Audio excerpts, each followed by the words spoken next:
Hello everyone, my name is Dean. Welcome to Books and Quirks. Today is Friday, so it's time for our Friday reads. I'm so glad it's going to be the weekend.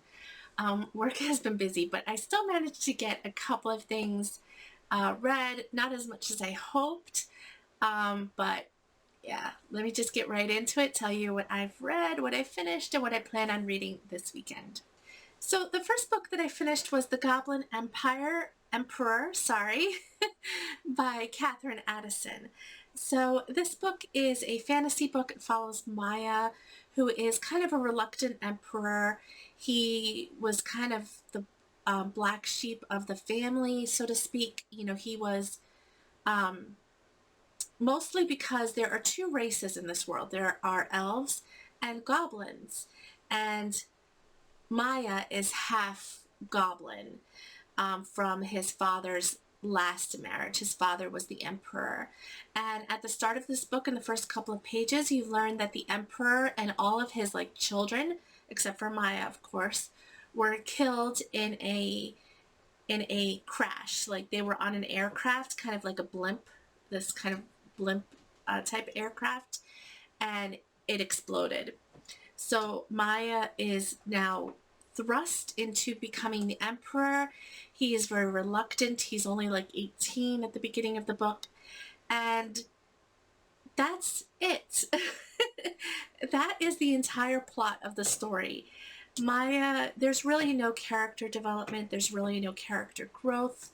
And it's there's no plot really. The entire book is really Maya granting audiences to different people and also trying to understand what happens to the aircraft, but it's kind of on the back burner. It's not even at the front of the story, and kind of dealing with his, you know, um, issues of being an emperor and being the good guy and the nice guy, and there's really no action. No problems occur, and there are a couple of small problems. They're kind of flimsy problems, and they're resolved in a couple of paragraphs. The entire book, and some of these chapters are really long. They're 50 pages.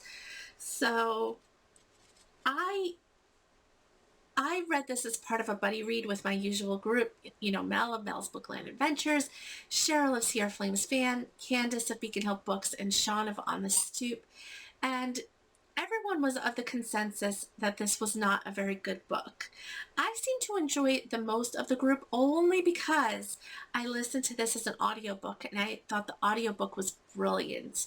And that kind of saved this for me, and that's the only reason why I wound up giving this 3 stars instead of 2 or 1, just because the audiobook was so great and it made it bearable, and I didn't mind having to listen to just tons of dialogue and letters and all of these things because of the audiobook. So yeah, not a very good book. Definitely wouldn't recommend, but and if anybody does give this a try, I would recommend the audiobook, but otherwise not a very good one.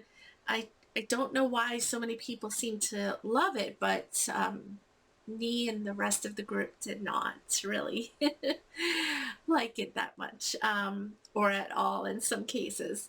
But yes, so The Goblin Emperor was a 2-week buddy read, and we finally finished it yesterday.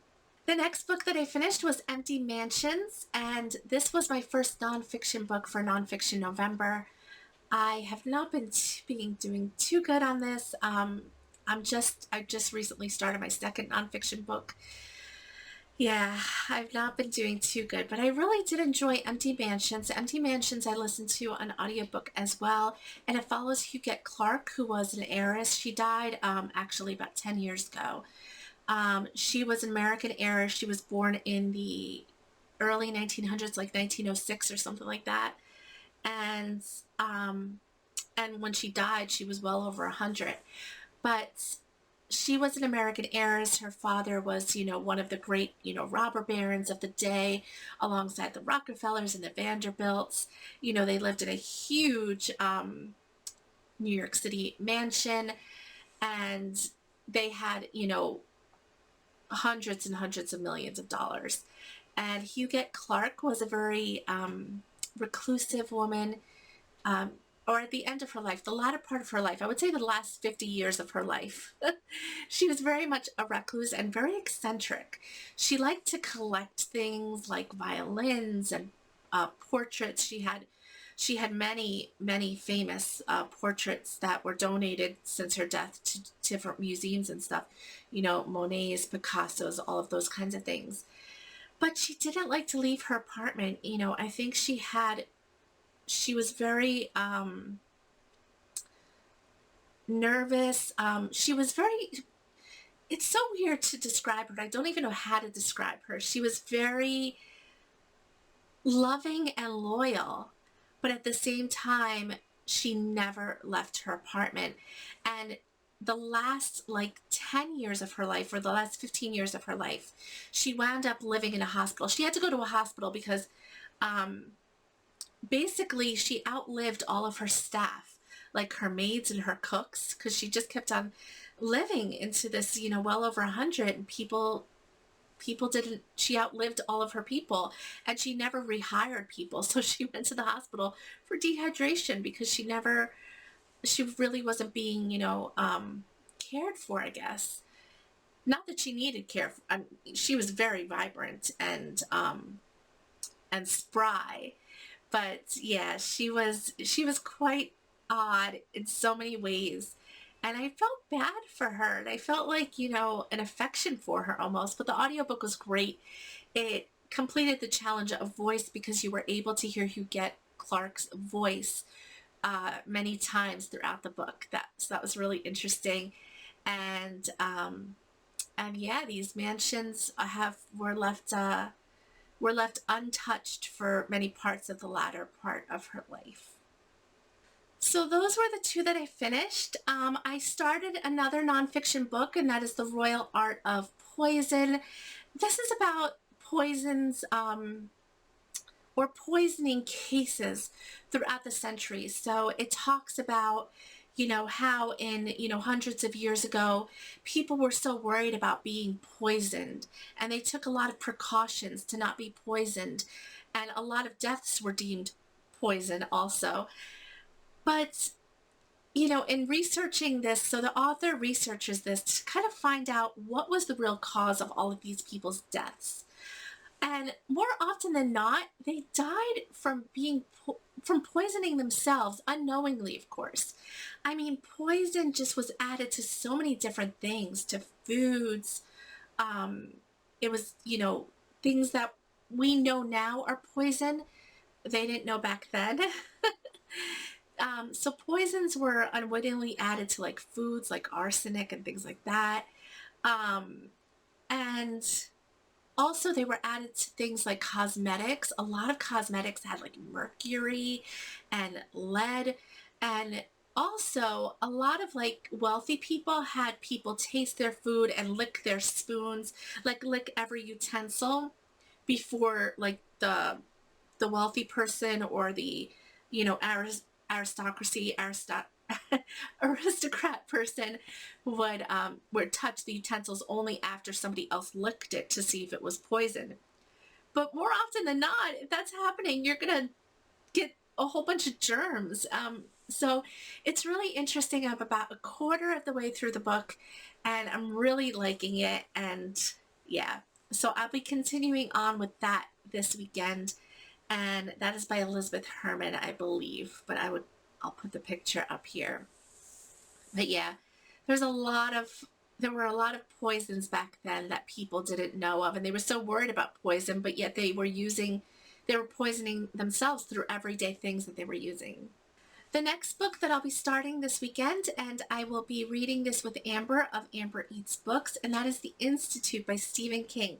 This is a brand new release by Stephen King. Came out, I think, last month or something like that. I don't know much about it. I think it's about an institution or a school where the children have extra, they're gifted in some way. They have special powers or something like that. So yeah, it sounds really interesting. I mean, it's a Stephen King book, so I know I'm probably gonna love it. I just adore Stephen King, and Amber is kind of my buddy when reading these types of books. She's a fan as well, so we will be starting this most likely tomorrow. I still have to parse out the book, but yes, we'll be reading Institute by Stephen King. So those are really the two books that I'll be concentrating on this weekend. I hope to start a third nonfiction book as long as I get The Royal Art of Poison done.